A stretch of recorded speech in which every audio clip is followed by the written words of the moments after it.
Warning. This video is for entertainment purposes which should not be taken too seriously. I personally love the Fate series and would like to share it to others, but it is hard. So here we go. Why the Fate series is so hard to recommend in 180 seconds. Number 1. The timelines. You have a friend who recently wants to get into the Fate franchise as he saw there are plenty of new movies in the series going to be up. However, he doesn't know where he should start.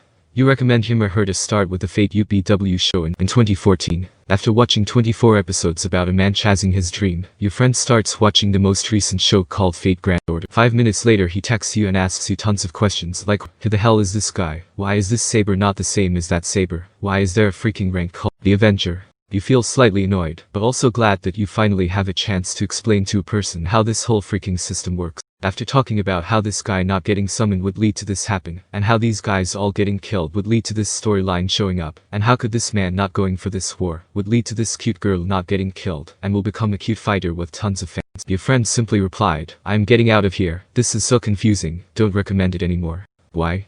As the timeline and alternative universe issues are just as complicated as Christopher Nolan's movies. Number 2. The settings. Assume your friend actually finished UPW and started Fate Zero, and he withstands the 40 minutes of explaining how the hell does the Holy Grail War work in episode 1. Then he soon realized that the setting he understand it is just bullshit, as there can be 14 servants being summoned in one single Holy Grail War in the other show called Fate Apocrypha. However, this is totally normal as the Holy Grail War has never been normal before, and this is absolutely within the setting, as there are always fans defending the setting issues and explaining them via 5,000 words essay. These echoes with the timeline issues as they are both too complicated to explain, even for an old viewer. Imagine how a new viewer would think when he or she realizes that they need to study a freaking ton of over 5,000 word essays online in order to fully understand how a series works, and not to mention that special cases like servant summoning another servant may happen occasionally. It's like studying chemistry, if not harder, to understand how the settings in Fate series works. Number 3. The time needed.